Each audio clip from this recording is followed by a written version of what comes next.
자, 앞서 저희가 전해드렸지만 광주에서 신축 공사 중이던 아파트 외벽이 붕괴된 지 이제 사흘째입니다.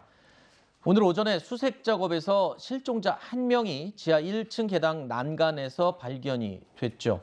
하지만 다른 실종자들의 생사 여부는 여전히 불분명한 상황입니다. 실종자 가족들은 구조 소식만을 기다리며 마음을 졸이고 있습니다.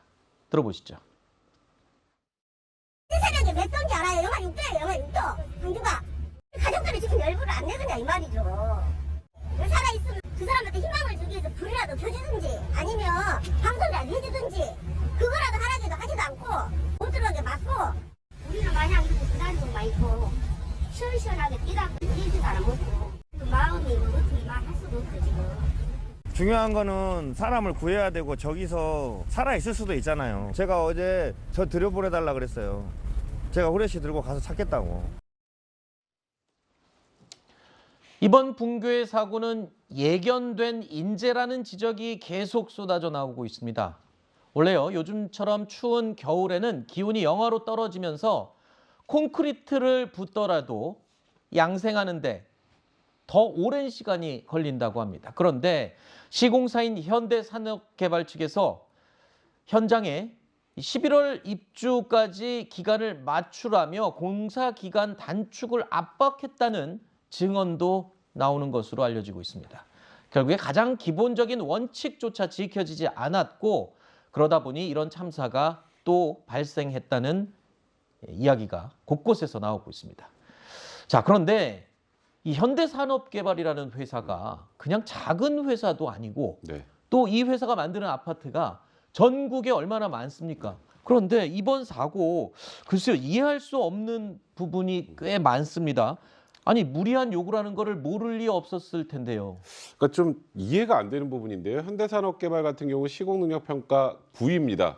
그러니까 사실 전국에 말씀하셨던 것처럼 엄청나게 많은 아파트가 이 현대산업개발을 통해서 지어졌다는 걸 다 알 수 있는데 이 현장 관계자 얘기를 들어보면 입주가 이번 이제 11월이라고 합니다. 이제 올해 11월. 네. 그러니까 그때까지 공사 기간을 맞춰야 되니까 네. 최대한 공사 기간을 단축해라라고 한두 달 전부터 굉장히 많은 압박이 내려왔다고 하는데요. 네. 아까 조금 전에 설명을 해주셨던 것처럼 이게 겨울철에 날씨가 추우면 콘크리트 양생 작업이라는 것 자체가 콘크리트를 붓고 콘크리트가 일정한 수분을 유지하면서 그런 과정에서 충격을 받거나 하지 않아야 되는데 그래서 겨울철에는 보통 10일에 한 번 정도를 하는데 그거를 4, 5일에 한 번 정도로 단축을 했다라는 겁니다. 한마디로 딱딱하게 굳지 않은 상태에서 그냥 막 층을 올렸다는 소리잖아요. 그러다 보니까 이런 붕괴가 일어난 게 아닌가라고 여러 가지 예측들이 나오고 있는데 지금 어찌 보면 현대산업개발에서 현실적으로 굉장히 위험하다는 걸 누구나 인지할 수 있는 정도의 공사를 밀어붙였다라는 게 이게 사실로 확인된다면 그렇죠. 굉장히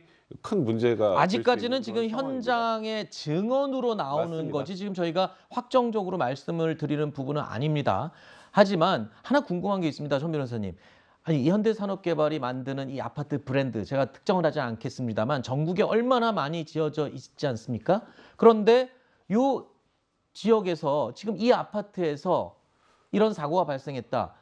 이 시공사이지만 그 시멘트 양생을 현대산업개발이 직접 하는 건 아니잖아요. 물론 하청업체가 하겠죠.